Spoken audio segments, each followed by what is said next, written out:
2 for you, and 2 for me. Yum, yum. I expect you prefer sherry, but my dear Charles, you're not going to have sherry. You're going to try this delicious concoction instead.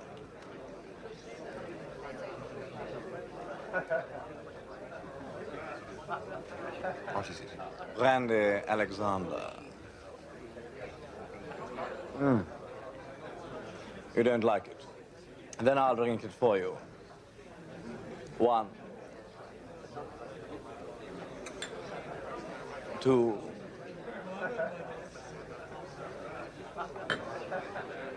3, 4.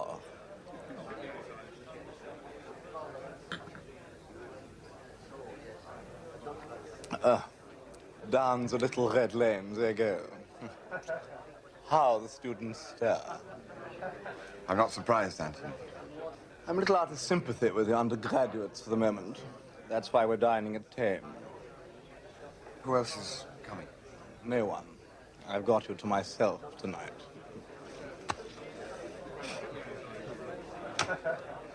There's a delightful hotel there, which luckily doesn't appeal to the hearties of the Bullingdons. You heard what they did to me last night. Yes, It's too naughty. It was not, I knew, the first time that Anthony had been ducked, but the incident seemed much on his mind. I didn't want them to start getting rough. So I said to them pacifically, "Dear sweet clodhoppers, if you knew anything of sexual psychology, you would know that nothing could give me keener pleasure than to be manhandled by you meaty boys.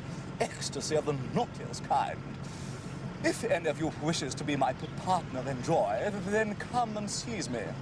If, on the other hand, you wish to satisfy some obscure and less easily classified libido, then come with me quietly to the water."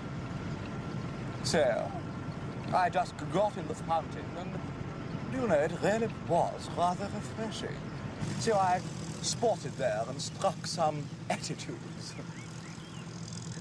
La fatigue du Nord. Now, you can't imagine an unpleasantness like that happening to Sebastian, can you? No, I can't. No. Sebastian has charm. Such charm. Of course, you haven't known him as long as I have. How long have you known him, Anthony? I was at school with him. You wouldn't believe it, but in those days, people used to say he was a little bitch.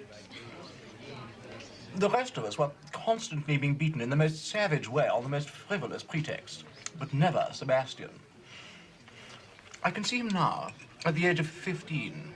He'd never had spots, you know. Boy Mulcaster was positively scrofulous, but not Sebastian. Or did he have one rather stubborn one at the back of his neck? Yes, now I think of it, he did. Narcissus with one pustule. You know, he and I were both Catholics, so we used to go to Mass together. He used to spend such time in the confessional, I used to wonder what he had to say, because he never did anything wrong. Never quite. At least, he never got punished. Perhaps he was just being charming through the grill. I told Cocktail all about you. He's absolutely agog. You see, my dear Charles, you are that very rare thing. An artist. But who recognizes you? The other day, I told Sebastian that you drew like a young Angre. And do you know what he said? Yes. Aloysius draws very prettily, too, but of course he's rather more modern. So charming, so amusing. Do you wish Sebastian was with us? No, of course you do. And do I? I wonder. How our thoughts do run on that little bundle of charm, to be sure. I think you must be mesmerizing me, Charles. I bring you here at very considerable expense, simply to talk about myself. And I find I talk of no one except Sebastian. It's odd, because there's really no mystery about him, except how he came to be born of Such a very sinister family. It's when one gets to the parents that a bottomless pit opens. My dear, such a pair. They were married for 15 years or so, and then Lord Marshmain went off to war. He never came back, but formed a connection with a highly talented dancer. Why doesn't she divorce him? Because she's so pious. My dear, you would think that old reprobate had tortured her, stolen her patrimony, flung her out of doors, roasted, stuffed, and eaten her children, and gone frolicking about, wreathed in all the flowers of Sodom and Gomorrah. She's a bloodsucker, my dear, a bloodsucker. You can see the tooth marks on all her victims. It's witchcraft. There's no other explanation. So you see, we mustn't altogether blame Sebastian. For what? For seeming a little insipid. But then, of course, you don't blame Sebastian, do you, Charles? With that very murky background, what could he do except set up as being simple and charming? Particularly as he isn't very well endowed in the top story. We couldn't claim that for him, could we, Charles? Much as we love him.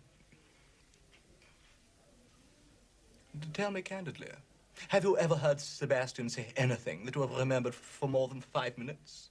You know, when I hear him talk, I'm reminded of that nauseating picture, Bubbles. Conversation should be like juggling. Up go the balls and plates, up and over, in and out, glittering in the footlights. But when dear Sebastian speaks, it is like a little sphere of soapsuds drifting off the end of an old clay pipe, full of rainbow light for a second, and then, fit,